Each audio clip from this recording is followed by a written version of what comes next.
ler Isaías, no capítulo 50.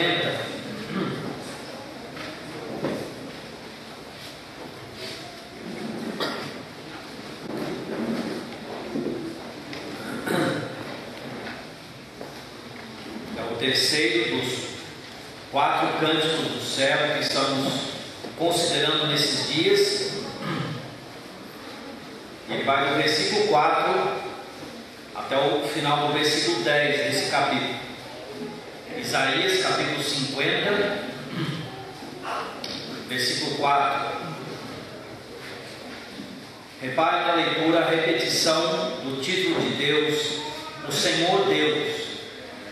Ocorre 4 vezes nesse cântico e nenhuma vez em nenhum dos outros 3 cânticos. Isaías 50, versículo 4. O Senhor Deus me deu uma língua erudita, para que eu saiba dizer a seu tempo uma boa palavra ao que está cansado. Ele desperta-me todas as manhãs, desperta-me o ouvido para que ouça, como os eruditos. O Senhor Deus me abriu os ouvidos, e eu não fui rebelde, não me retirei para trás. As minhas costas ofereci aos que me feriam, e a minha face aos que me arrancavam os cabelos. Não escondi a minha face dos que me afrontavam e me cuspiam. O Senhor Deus me ajuda, assim não me confundo. Por isso pus o meu rosto como um seixo, porque sei que não serei envergonhado. Perto está o que me justifica. Quem contenderá comigo? Compareçamos juntamente. Quem é meu adversário? Chegue-se para mim. Eis que o Senhor Deus me ajuda. Quem há que me condene? Eis que todos eles, como roupas, se envelhecerão, e a traça os comerá. Quem há entre vós que tema ao Senhor e ouça a voz do seu servo? Quando andar em trevas e não tiver luz nenhuma, confie no nome do Senhor e firme-se sobre o seu Deus. Esse terceiro cântico contém somente palavras ditas pelo próprio servo, pelo próprio Senhor Jesus Cristo. No primeiro cântico, no capítulo 42, tivemos apenas as palavras do Senhor. No segundo cântico, capítulo 49, começamos ouvindo a voz do servo, depois a voz do Senhor. No último cântico, final do capítulo 52 e capítulo 53, nós vamos ver a voz do Senhor e do povo de Israel. Mas esse cântico é completamente ocupado com palavras ditas pelo servo. E como eu já mencionei na introdução, no primeiro estudo, a ênfase agora muda do serviço do servo para os sofrimentos do servo. Nos primeiros 2 cânticos nós vimos o serviço dele, trazendo justiça, capítulo 42, trazendo salvação, capítulo 49. Nesses últimos 2 cânticos nós vamos ver sobre os seus sofrimentos. O que eu não me lembrei de enfatizar na introdução foi que aqui nós temos não simplesmente os sofrimentos dele, mas nós temos principalmente a atitude dele diante desses sofrimentos, uma atitude de perseverança, de firmeza. O Senhor Deus me abriu os ouvidos e eu não fui rebelde, eu não voltei atrás, eu ofereci as minhas costas aos que me afligiam e assim por diante. O servo sofrendo, mas sofrendo com constância, com perseverança, sem voltar atrás. Aquele título que eu mencionei antes de começar a leitura, o Senhor Deus, ele divide esse poema convenientemente para nós em 4 estrofes. Na primeira estrofe a ênfase está nas palavras do servo. A segunda estrofe enfatiza mais o padecimento do servo, as coisas que ele padeceu. A terceira estrofe enfatiza a perseverança dele.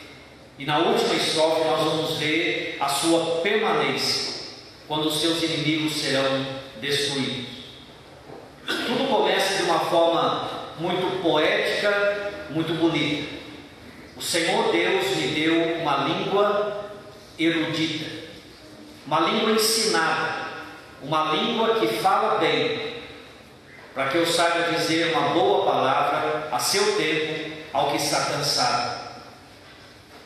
Nós pensamos na maneira como o Senhor Jesus impressionou as pessoas, pelo modo como ele falava. Tudo começou quando ele tinha 12 anos de idade. E diz Lucas que ele foi encontrado no templo, conversando com os doutores.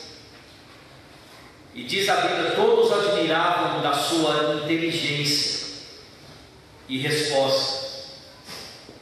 A outra versão traduz um pouco diferente, mas fica claro naquele contexto uma coisa: os grandes doutores, os sábios, ficaram impressionados com as palavras que saíram da boca daquele menino de 12 anos.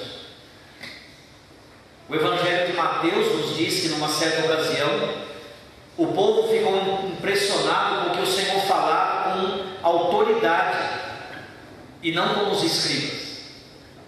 Mas não era uma autoridade que assustava as crianças, por exemplo, porque as crianças tinham prazer de vir ao encontro dele. Lucas diz uma coisa um pouco diferente. A multidão se admirava das palavras de graça, graça no sentido de misericórdia, como em Efésios, que o nosso irmão tem enfatizado.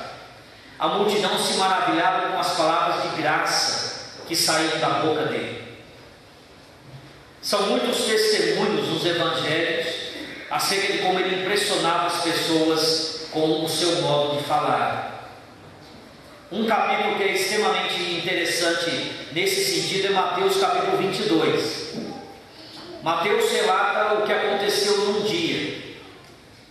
E ele começa lá pelo versículo 15, falando que os fariseus se reuniram para decidir como poderiam pegar o Senhor em alguma contradição. Então enviaram alguns discípulos dos herodianos e perguntaram para o Senhor se era lícito dar tributo a César ou não. E o Senhor respondeu, como todos sabem: dai a César o que é de César, dai a Deus o que é de Deus. A Bíblia diz que logo que eles saíram, chegaram os saduceus, que não acreditam que há ressurreição, e fizeram uma pergunta enganosa, uma pergunta que contradizia os ensinos deles, que não criam na ressurreição, perguntando sobre uma mulher cujo marido faleceu e não deixou filhos, e ela então se casou com outro homem, e ele também morreu, e assim por diante. E na eternidade, ela será esposa de quem? Uma pergunta na mente deles, uma pergunta complicada para pegar em alguma contradição. O Senhor respondeu dizendo: vocês errais, não conhecendo as Escrituras e nem o poder de Deus. E o Senhor respondeu que na eternidade não é como aqui. Depois veio um dos doutores da lei, dos fariseus, perguntando sobre qual era o maior mandamento. O Senhor também respondeu. Depois o Senhor fez uma pergunta para eles, tudo numa mesma ocasião, numa sequência. E Mateus encerra aquele capítulo 22, dizendo que a partir daquele momento, ninguém mais ousava fazer nenhuma pergunta. Nenhum dos seus inimigos teve mais coragem de tentar pegá-lo em alguma contradição. Perceberam a sabedoria com que ele falava. Talvez o mais impressionante nessa questão das suas palavras é o que temos em João capítulo 7. Durante a festa dos tabernáculos, os judeus resolveram prendê-lo e até mandaram servidores armados para prendê-lo, e eles voltaram de mãos vazias. Os fariseus perguntaram por quê? O que aconteceu? E a resposta deles foi: jamais alguém falou como esse homem. Não eram discípulos dele que estavam dizendo aquilo, eram servidores que tinham uma missão de prendê-lo. Foram para prendê-lo. Chegaram e ele estava pregando: se alguém tem sede, venha a mim. Pense na autoridade dessas palavras. Se alguém tem sede, venha a mim. Aquele que crê em mim, do seu interior fluirão rios de água viva. O Senhor falou com tal autoridade, a entonação das suas palavras, os gestos dele, a aparência dele, tudo contribuiu para que aqueles homens não tivessem coragem de prendê-lo e voltaram para trás dizendo: nós não o prendemos, porque nós nunca ouvimos ninguém falar como ele falou. Jamais alguém falou como esse homem. Aqui em Isaías 50, capítulo 50, a tradução em português, ela dá bem o sentido da riqueza do hebraico, segundo aqueles que entendem o hebraico, e ela enfatiza que o Senhor, com essa língua erudita, ele sabia dizer a seu tempo uma boa palavra ao que estava cansado. Ele sabia dizer uma boa palavra. Eu conheço pessoas muito inteligentes que têm muita dificuldade em transmitir o que pensam, e muitas vezes ofendem as pessoas sem a menor intenção de ofender. Quantas vezes eu posso falar por mim pelo menos, quantas vezes eu já me arrependi de uma palavra que eu disse e não era uma boa palavra. Algumas vezes foi apenas uma palavra vã, que não serviu para nada, menos mal, porque às vezes são palavras duras, que machucam e ofendem e causam problemas. O Senhor, quando abria a sua boca, ele falava boas palavras. Ele falava as boas palavras na hora certa, porque era a seu tempo. Porque tem a hora de falar e tem a hora de se calar. Eclesiastes capítulo 3 já nos ensina isso. Lembre daquela ocasião quando trouxemos para o Senhor uma mulher pega em adultério. Também foi uma atitude traiçoeira, e o Senhor se abaixou e escreveu na terra. E só depois da insistência deles é que ele falou. E falou só uma frase: quem dentre vós está sem pecado, atire a primeira pedra. Pense no silêncio dele diante de Herodes. Herodes teve a sua oportunidade de ouvir a palavra de Deus e não ouviu. Não ouviu no sentido de obedecer, através de João Batista. E quando chegou a ocasião dele encontrar com o Senhor não abriu a sua boca. Ele sabia quando falar. E talvez nós erramos ainda mais nessa questão do que na questão o que falar. Falamos quando deveríamos ficar quietos, ficamos quietos quando deveríamos falar. O servo perfeito, ele sabia dizer a seu tempo uma boa palavra ao que está cansado, aquele que está precisando ouvir uma palavra. Nós gastamos muita saliva e muito fôlego falando com pessoas que não querem ouvir. Talvez querem só discutir, e nós não temos essa percepção, ou talvez não temos a humildade de perceber isso e ficar quietos, e tentamos insistir, e é pura perda de tempo. O Senhor sabia dizer uma boa palavra ao que está cansado. A tradução literal dessa frase é que eu possa ajudar ao cansado com palavras. Mas essa tradução em português é bonita. Eu saiba dizer uma boa palavra a seu tempo ao que está cansado. Nós precisamos ouvir as palavras do Mestre, o servo do Velho Testamento, que é o Mestre do Novo Testamento. Precisamos ler mais os Evangelhos. Como disse nosso irmão em outro estudo, chegar no final do Evangelho e ler de novo, para nos saturar a nossa mente com as palavras dele, com a maneira como ele falava, para aumentar um pouquinho o nível das nossas palavras. Esse versículo 5 também mostra o segredo dessa prontidão do servo, dessa sabedoria dele. ele disse que o Senhor o despertava todas as manhãs, despertava o ouvido dele, para que ele pudesse aprender como os eruditos. É a mesma palavra usada no começo do versículo. O Senhor Deus me deu uma língua erudita para que eu aprenda como os eruditos, como os alunos, como os que estudam, como os que procuram aprender. E nesse ponto a gente tem que parar um pouco e tentar entender o que está escrito. A cena é muito simples, mas é difícil assimilar isso em relação ao Senhor Jesus. A cena é de um aluno sendo acordado todo dia de manhã pelo seu mestre, para que eles possam desfrutar de um tempo de ensino e aprendizado. Uma figura interessante.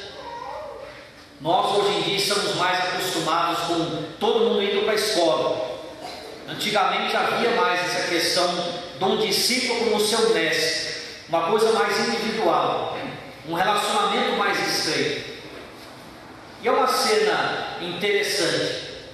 O mestre tendo interesse em despertar o aluno despertando e abrindo o ouvido para aprender mais com o seu mestre.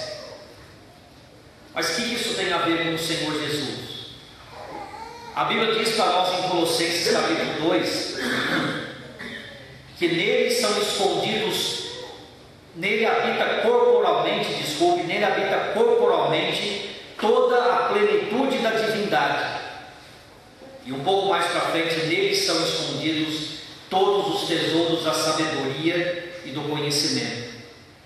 Corporalmente, depois da encarnação, habita no Senhor Jesus toda a plenitude da divindade, todos os tesouros da sabedoria e do conhecimento. O que ele pode aprender? Ele já sabe tudo. Essa figura é apresentada aqui para o nosso ensino. Deus e o seu Filho tinham bendita comunhão todo dia, e era um prazer para eles essa comunhão.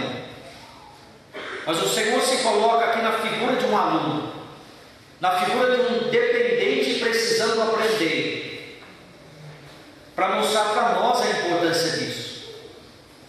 A importância de nós termos o ouvido despertado toda manhã, para aprendermos um pouco mais com o nosso Senhor. Não tem nada que substitui isso, não tem atalhos para a espiritualidade, não tem atalhos para conhecer a palavra de Deus, não tem um curso condensado que você pode fazer. É convivência com a palavra de Deus, com Deus, todos os dias. Nós sempre batemos na tecla da manhã, não necessariamente por uma questão do relógio. Hoje em dia o mundo funciona praticamente 24 horas, como nosso irmão tem dito, e algumas pessoas podem ter um ritmo de vida diferente. A questão importante não é o relógio, não é que horas do dia você faz isso, mas a questão é que você tem que ter um tempo para estar em comunhão com o seu Deus. Até o Senhor Jesus Cristo sentia necessidade disso. É estranho dizer isso. Ele é Deus, mas ele tinha essa necessidade de ter comunhão com o seu Pai. Quanto mais nós, tão limitados que somos, bombardeados com esses dardos inflamados do inimigo, como temos ouvido, vivendo rodeados de tanta coisa, tanta fraqueza dentro de nós precisamos disso. E precisamos lutar para que isso seja mantido nas nossas vidas. Nem sempre é fácil. Em casa, quando o vizinho da direita abaixa o volume da música e o da esquerda para de brigar com a esposa, os cachorros do vizinho do fundo atrapalham. Às vezes é difícil achar sossego, calma, tranquilidade. Então temos que aprender a ter comunhão com Deus, mesmo cercado de barulho. Nós temos que fazer um esforço para que isso aconteça. Nas circunstâncias em que estamos, dependendo de onde estivermos, num ambiente como esse, uma chácara tranquila, o café às 8 horas da manhã, dá muito tempo para acordar cedo e ter muita comunhão com Deus antes do café. Mas às vezes a nossa casa, na lida do dia a dia, é bem diferente. Mas independentemente das circunstâncias, tem que haver um tempo. E o Senhor Jesus nos dá esse exemplo perfeito.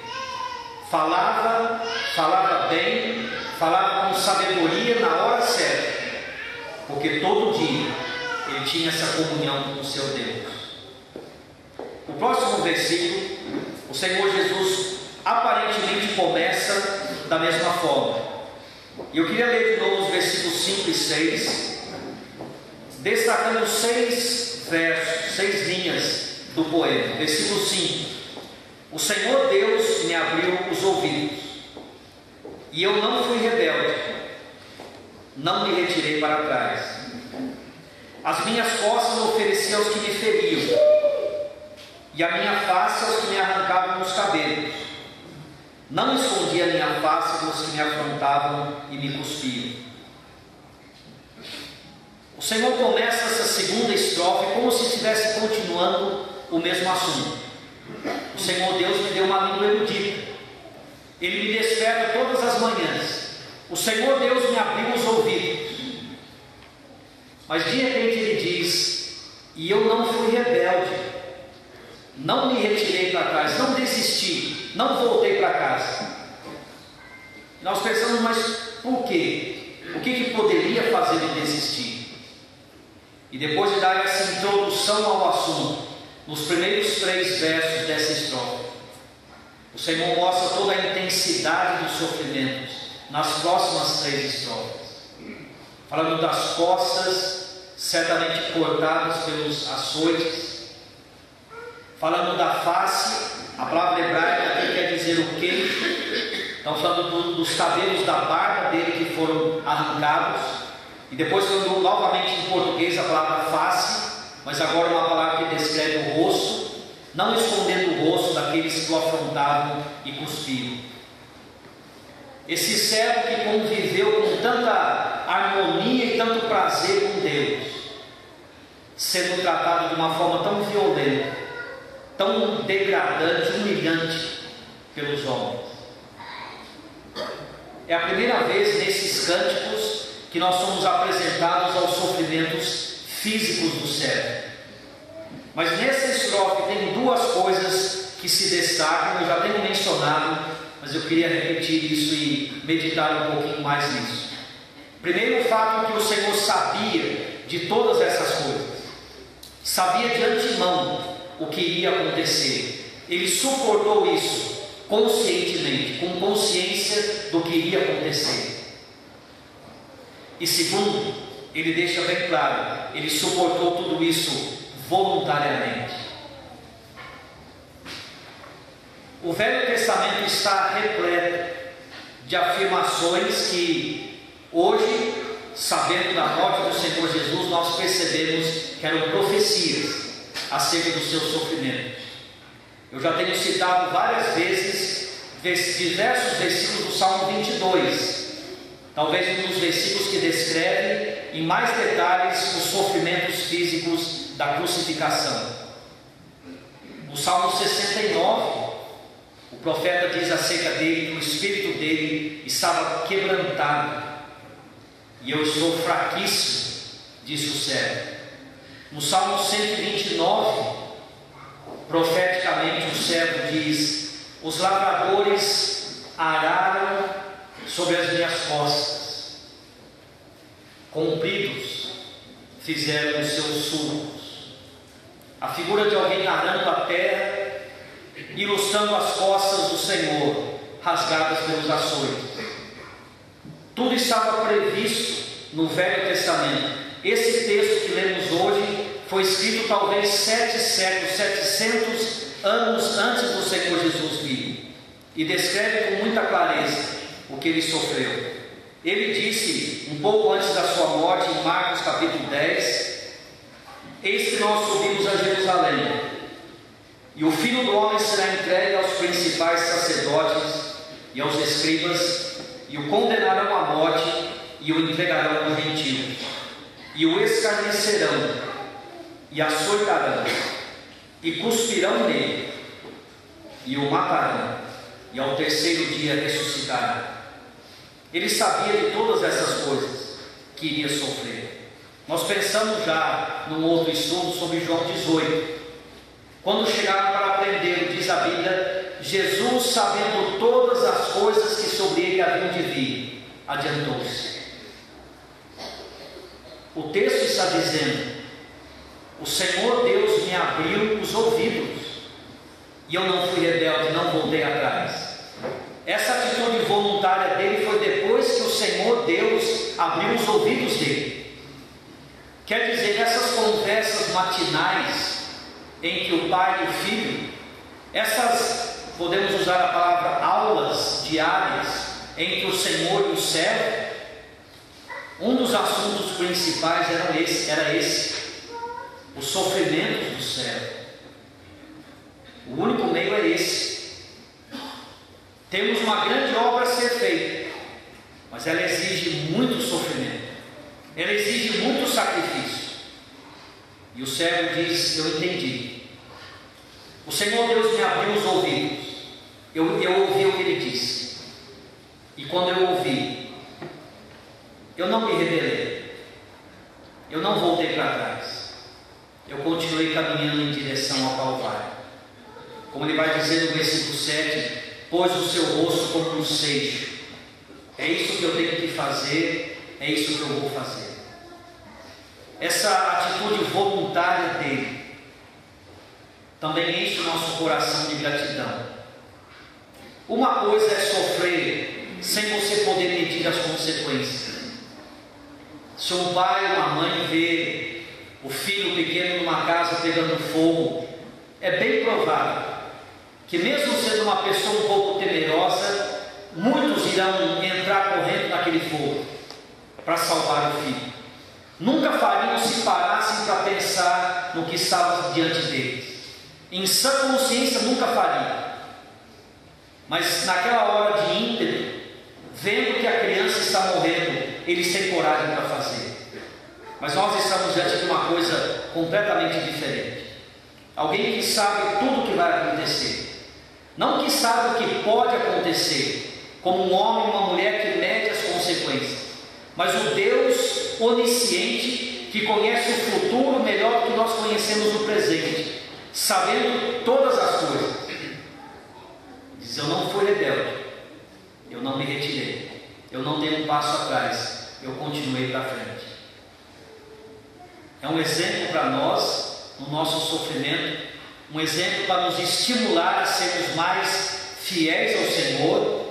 Nós desistimos por tão pouca coisa, uma palavra que alguém falou e nos ofendeu, uma palavra que alguém não falou porque não nos cumprimentou, uma olhada que eu não gostei porque achei que foi uma olhada mal dada.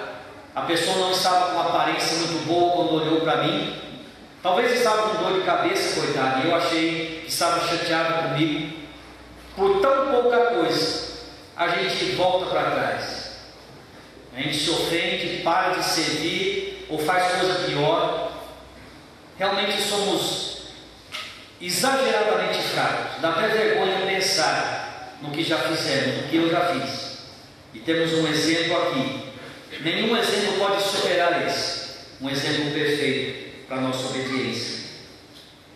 No versículo 7 e 8, o Senhor começa a falar agora sobre a maneira como o Senhor Deus o ajudava e como ele, com persistência, continuou naquele caminho. Na versão atualizada da Bíblia, ele usa duas vezes nesse versículo 7 a palavra envergonhado, no começo e no final do versículo. No texto original são duas palavras hebraicas diferentes, parecidas entre si. Diz o dicionário que a primeira indica a vergonha por não conseguir concluir o que você estava fazendo, e a segunda dá mais a ideia da vergonha, da decepção de ver que o que você fez, mas não valeu a pena ter feito. O servo perfeito, ele diz: o Senhor Deus me ajuda, então eu não me confundo. O Senhor Deus me ajuda, então eu sei que eu não vou sentir a vergonha de não ver essa obra concluída. E ele diz: por isso eu pus o meu rosto como um seixo, por isso eu tenho essa determinação, e eu sei que eu não serei envergonhado. Eu sei que quando eu chegar no final da obra e ver a obra sendo feita, eu verei que valeu a pena. Eu verei que valeu todo o esforço. O Senhor está apresentando agora a confiança dele no seu Senhor. O Senhor já apresentou, o Senhor aqui, o Mestre, já apresentou a confiança dele no servo, nesses cânticos. Agora o servo está apresentando a confiança dele no Senhor, e novamente servindo como exemplo para cada um de nós. Essas palavras que temos aqui no versículo 8: perto está o que nos justifica, quem contenderá comigo?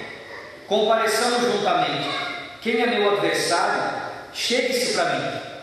São palavras, linguagem do tribunal. O juiz está sentado. Quem vai me acusar diante do juiz? Então pode vir, me acuse diante dele.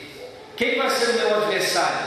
Pode comparecer, porque aquele que está no trono, ele me justifica. O servo mostra uma confiança absoluta no seu Senhor. E Paulo usa essas palavras e muda elas um pouquinho lá em Romanos capítulo 8, aplicando elas para nós, a partir do versículo 31. É um consolo que os cristãos podem ter diante das dificuldades que nós enfrentamos. Tudo isso aqui se cumpriu na vida do Senhor Jesus. Os homens o perseguiram, o prenderam, o acusaram e até o condenaram, entrando já na próxima estrofe.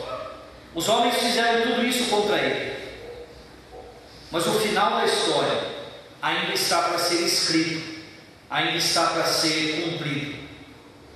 50 dias depois da morte dele, Pedro se levantou em Jerusalém e disse: saiba, pois, com certeza, toda a casa de Israel, que a esse Jesus que vós crucificastes, Deus o fez Senhor e Cristo.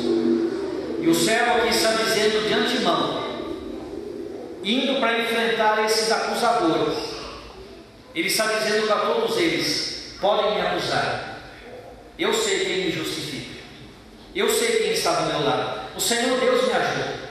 Então vocês vão me acusar, vão me condenar, o Senhor vai me libertar. Na última estrofe desse cântico, ele volta a falar sobre isso, mas agora de uma forma mais contundente contra os seus adversários. Versículo 9: o Senhor Deus me ajuda, quem há que me condene? Eis que todos eles, como roupas, envelhecerão, e a traça os comerá. Mostrando que os inimigos passariam, o Senhor permaneceria. Os inimigos seriam consumidos como a traça consome uma roupa. E aquele que foi desprezado pelo mundo, condenado a uma morte por crucificação, ele voltará muito em breve, em glória, para estabelecer um reino eterno, um reino de justiça. E diz a palavra de Deus que todo joelho terá que se dobrar diante dele, e toda língua terá que confessar que Jesus Cristo é Senhor. O servo termina esse pronunciamento dele, é isso que distingue esse cântico. O servo termina chamando a nossa atenção para a necessidade de nós confiarmos em Deus. É interessante que essa última estrofe do cântico, ela coloca bem no seu centro o Senhor e o servo juntos. Olhem de novo, por favor, para o versículo 9 e 10. O versículo 9 começa com a expressão: o Senhor me ajuda, quem há que me condene? Todos eles como roupas se envelhecerão, e a traça os comerá. 4 versos, 4 linhas da poesia.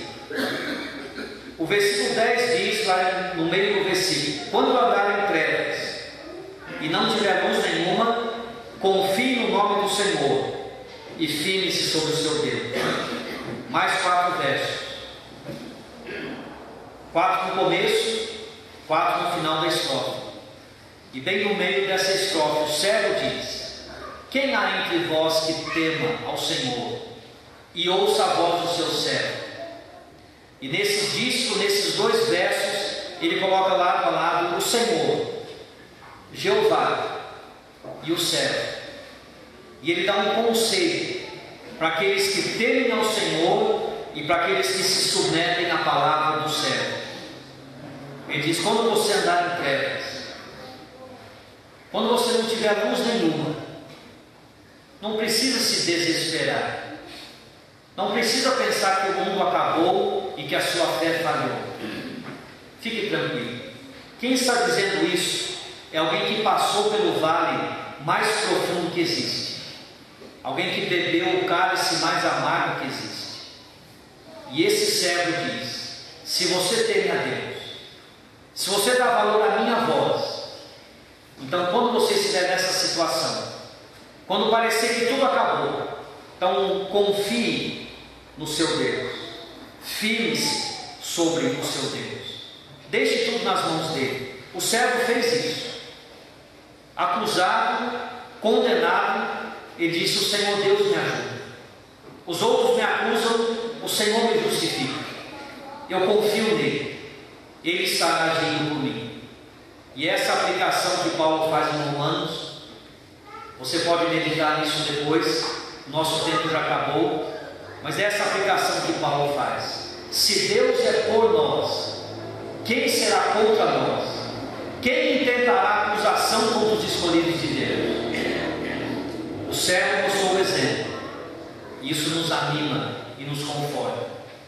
Mas o que mais chama, pelo menos a minha atenção, nesse canto, não é esse conselho final, mas é o exemplo de persistência e constância, mesmo no meio do sofrimento.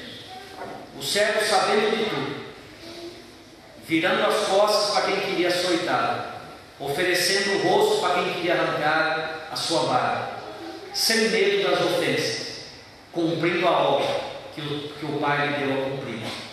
Que nós possamos apreciar cada vez mais as belezas dele. Amém. Amém.